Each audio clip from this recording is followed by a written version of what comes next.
Dans cette nouvelle vidéo dédiée au back-office de ShopTaPlace. Dans cette vidéo, nous allons rentrer plus en détail dans l'onglet Mes réservations. Donc, comme son nom l'indique, quand je clique sur Mes réservations, je vais retrouver toutes les réservations qui ont été effectuées sur ShopTaPlace pour mes événements que j'ai mis en ligne sur ShopTaPlace.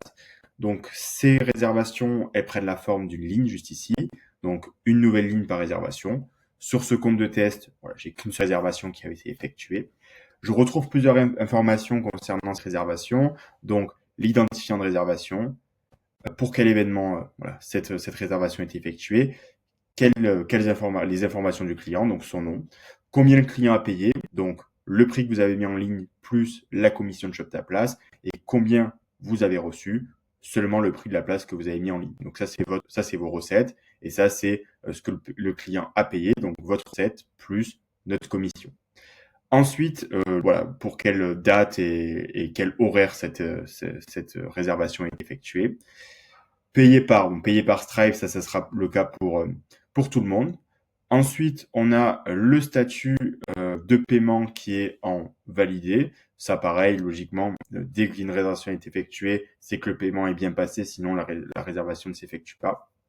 Ensuite, on va retrouver le statut de la réservation. Alors, dans cet exemple-là, la réservation, elle est en rejeté, mais donc dès qu'une réservation est effectuée, elle est en active, donc en vert ici avec écrit actif.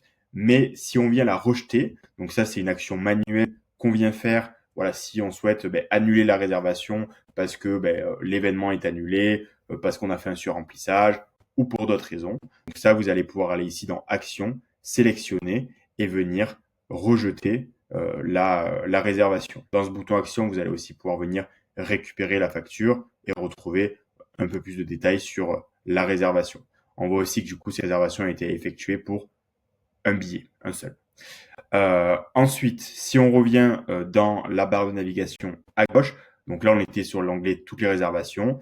Après on a des onglets, on va dire, pour venir détailler un peu tout ça. Donc réservation effectuée, on va retrouver que nos réservations effectuées. Donc dès qu'on a rejeté une réservation, elle n'apparaîtra plus dans réservation effectuée, elle apparaîtra dans réservation rejetée. Voilà. Et les réservations actives n'apparaîtront pas dans réservation rejetée. Et ensuite, on va pouvoir aussi venir cliquer sur rapport. Et sur rapport, on va pouvoir venir télécharger des rapports, que ce soit pour votre comptabilité, que ce soit pour le contrôle des entrées du coup un spectacle. Donc là, on va pouvoir venir sélectionner des dates. Donc moi, je vais prendre seulement les réservations du 27.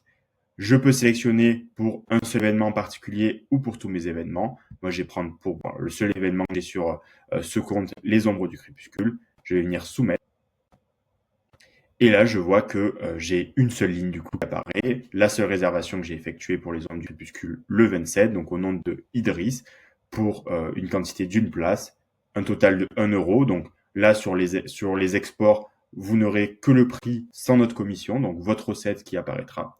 Et là, on voit aussi le statut. Donc pour cette réservation, elle a été rejetée, mais si c'est une réservation active, vous verrez active. Donc vous allez pouvoir aussi retrouver tout ça.